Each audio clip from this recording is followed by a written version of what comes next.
In a town called Adire, there lived a wealthy merchant called Taio. He was married to Isioma, a poor, homeless but beautiful lady he saw sleeping on the street in her village many years ago. Isioma was the first daughter of her mother, who gave birth to 6 other children. Isioma's father died prematurely, transferring the burden of the family to his wife, who was just a meager storekeeper. Everyone in her family looked up to her. Taio had a delivery to make the night he saw her sleeping on the street. His van had broken down during the journey, so he arrived at Afamu, which was Isioma's village, very late in the night. He was shocked when he saw her out in the cold and woke her up. Young lady, why are you sleeping outside by this time of the night? Don't you know how dangerous this village can be? Isioma yawned and stretched her limbs. Rubbing her eyes, she looked up at Taio. I don't have a choice. My mother insisted I slept with an older man or leave her house. Your mother? How can she be that cruel? Life has been hard. I'm willing to do anything to help my family, but I cannot sell my dignity and pride. Taio was moved by her dignifying words. He asked Isioma to sleep in his van and promised to take her home the following day. Taio looked responsible, so Isioma believed him. She followed him into his van and slept at the back of the van till the next morning. In the morning, Taio delivered his goods and took Isioma back to her house. When they got to Isioma's home, her mother was seated on a chair outside the house, while Isioma's siblings were sweeping the house. Immediately the woman saw Isioma. She charged at her. You stupid and good-for-nothing child. What are you doing? Didn't I ask you to never return to this house if you can't do what I have asked of you? Taio was marveled at her mother's reaction. He found it unbelievable that a mother could be this unreasonable. Isioma, who was scared of her mother, quickly hid behind Taio. But that did not stop her mother.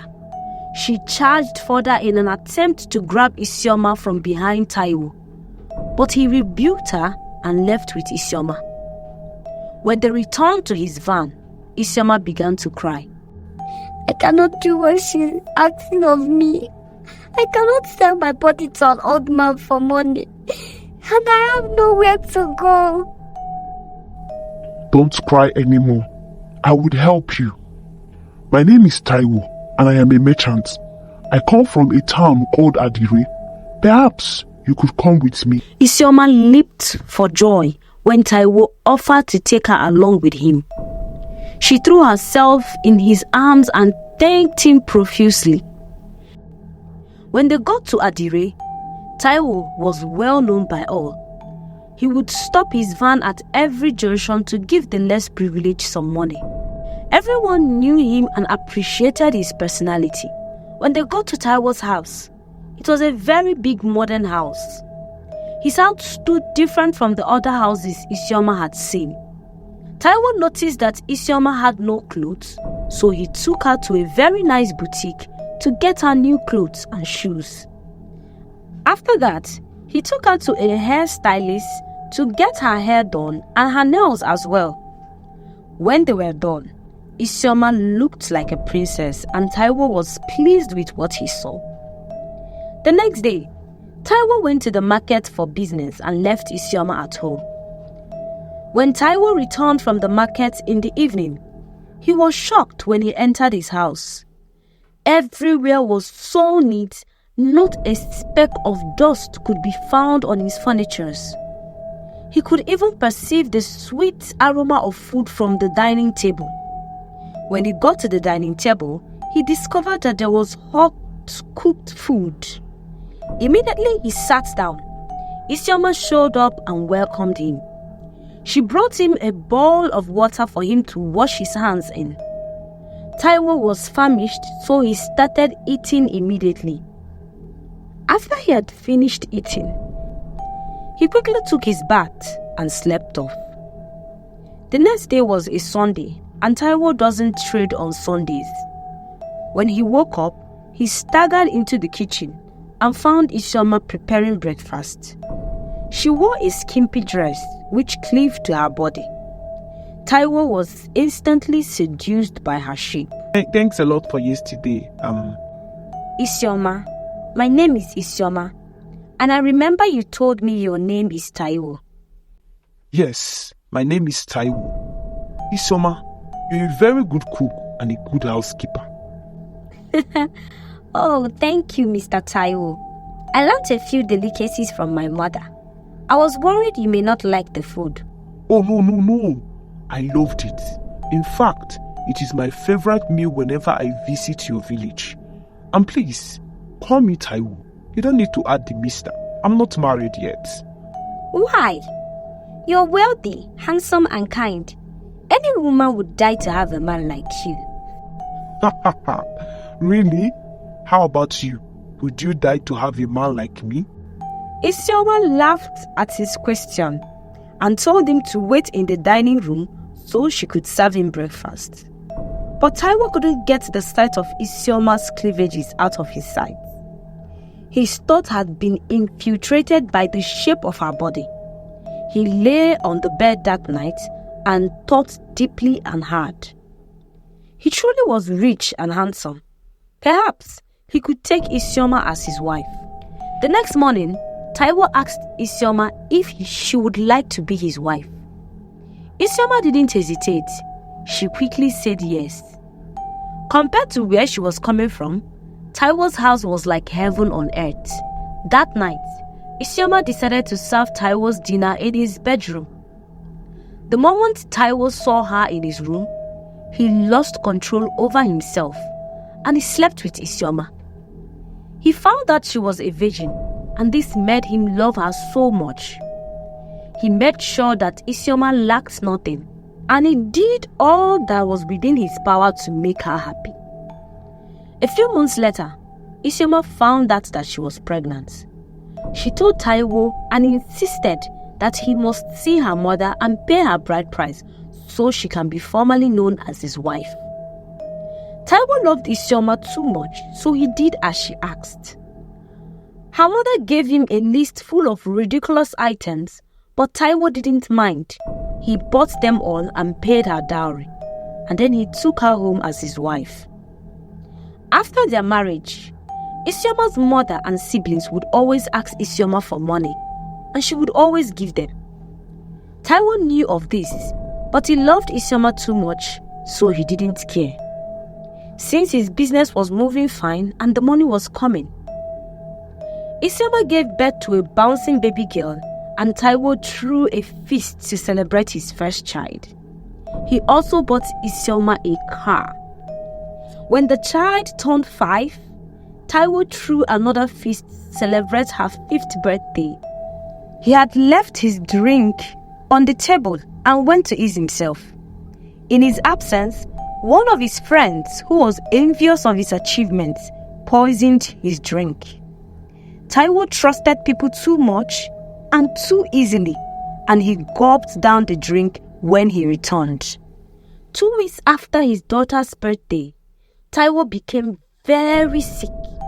He was admitted into the hospital and had to spend a lot of money on his treatment. His business suffered huge losses, and he had to rely on his savings to sort himself out medically. Isioma was supportive at first, but then her mother began to dissuade her because Isioma was no longer sending them money. As time went by, with Taio still on the sick bed, Isioma started to change gradually. She stopped seeing Taio as often as before in the hospital, and her personality was altered. Taio could observe her displeasure. He knew she wasn't happy, but he always encouraged her to be patient with him. 6 months into the ailment, and Taio had sold everything he had in a bid to cure the illness. He was left with nothing and was completely broke. All he had left was his house. Isioma couldn't tolerate him anymore. She suddenly became rude to him. She stopped being caring and compassionate. One day, Isioma was on her way to the mall. She stood on the road waiting for a commercial taxi, having sold her car and that of her husband to raise money for his treatment. A luxurious car stopped in front of her and offered to give her a ride. At first, she wanted to refuse, but then she thought about how hopeless Taio was and decided to enter the car. The man introduced himself as Alhaji Wasel, and Isioma told him her name. When they got to the mall, Wasel followed her into the mall and paid for everything she bought and more. After that, they went back to the car. He told Isioma all about himself. Walai, I am an importer and exporter of special stones. I fell in love with you the moment I saw you standing by the roadside. I really like you, Isioma, and I want to marry you. I like you too, Wasel. Thank you for everything you bought for me. I wish I could accept your proposal, but I am married. I don't care. Tell me how much it will cost and I will pay.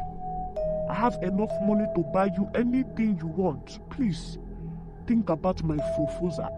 Isioma laughed at his boast and promised him that she would think about it. Immediately, Isioma got home. She got a call from her mother asking her to send some money because one of her siblings was sick. But Isioma had no money to send. She started to consider Wasel's proposal. After much thought, she decided to leave Taio. She met Taio at the hospital and told him, I don't think I can remain married to you anymore. I have needs and you cannot meet them. My love, please be patient with me. This is just a phase. It will pass. Please don't call me that anymore. I am not your love. And what about our daughter? You can keep her. She's all yours. Isioma stormed out of the hospital, ignoring the pleas of Taio and her little daughter. She went ahead to meet Wasel and they got married. Wasel threw a lavish wedding, an even bigger one than the one that Taio did. A lot of prominent personalities were in attendance. Wasel gave Isioma's mother the total cost of everything Taio paid for Isioma's dowry and she returned it to him. You foolish and wretched man. Here is the peanut you gave to me as dowry for my daughter. A man who knows her true worth and can afford it has come for her. Please, don't ever let me set my eyes on you again. After saying this, she threw the money at him and left his house, ignoring her granddaughter as well. Isioma moved in with Wasel, and indeed, Wasel was 10 times wealthier than Taio was. He spent money lavishly, unlike Taio, who was meticulous. And Ifeoma didn't care if Wasel's source of money was genuine or not. All she cared about was that the money kept coming.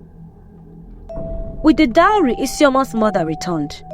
Taio underwent surgery and recovered completely. He took a loan from the bank and started life afresh. Within few months, he was able to build back his business and brought everything he previously sold when he was sick. Taio had decided not to take another wife, so he focused all his attention on his daughter and gave her all the love she needed.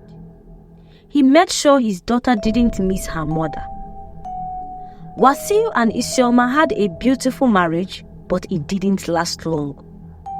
The Institute of Financial Crimes Commission tracked down Wasel for money laundering and closed down his businesses. Isioma was pregnant for him when it happened.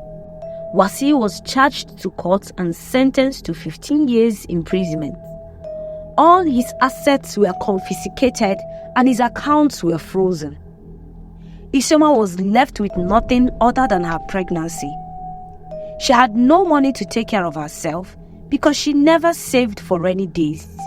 Her mother began to mock and frustrate her. She blamed Isioma for leaving Taio behind and called her all sorts of names every day. Isioma shamefully went back to Taio to plead for his forgiveness. She went on her knees with her protruding stomach and begged him. But Taio had already taken in another wife who was better, industrious and compassionate. Please forgive me, my love. I'm sorry for the way I treated you. My mother was the architect of my behavior towards... I'm not your love anymore. I have forgiven you, but I cannot take you back into my life because I will not make the same mistake twice. Their daughter entered the house and ran to hug her father. She had grown so big and beautiful and just returned from school. My daughter, please come and hug your mother. You're not my mother anymore. You pushed me away, ignored and abandoned me when I begged you to stay. I have a new mother now who loves me and truly cherishes me. Isioma left Taio's house in regrets. Her mother, whom she spent so much money on, refused to accommodate her, and her siblings equally abandoned her. She learned her lesson the hard way. Eventually, she gave birth to a bouncing baby boy and gave him to the orphanage. But the shock of what she had faced affected her mentally, so she was admitted into a psychiatric hospital, where she frequently told the tale of how she threw away a precious diamond in exchange for a stone. The moral lesson of this story makes us understand that we make our own decisions and we alone will bear the consequences. When we are fortunate to be lifted up from the dust, we should always remember where we came from and appreciate the hands that fed us. Patience is virtue, and no situation would remain the same forever. Loyalty is not tested in plenty, but in scarcity.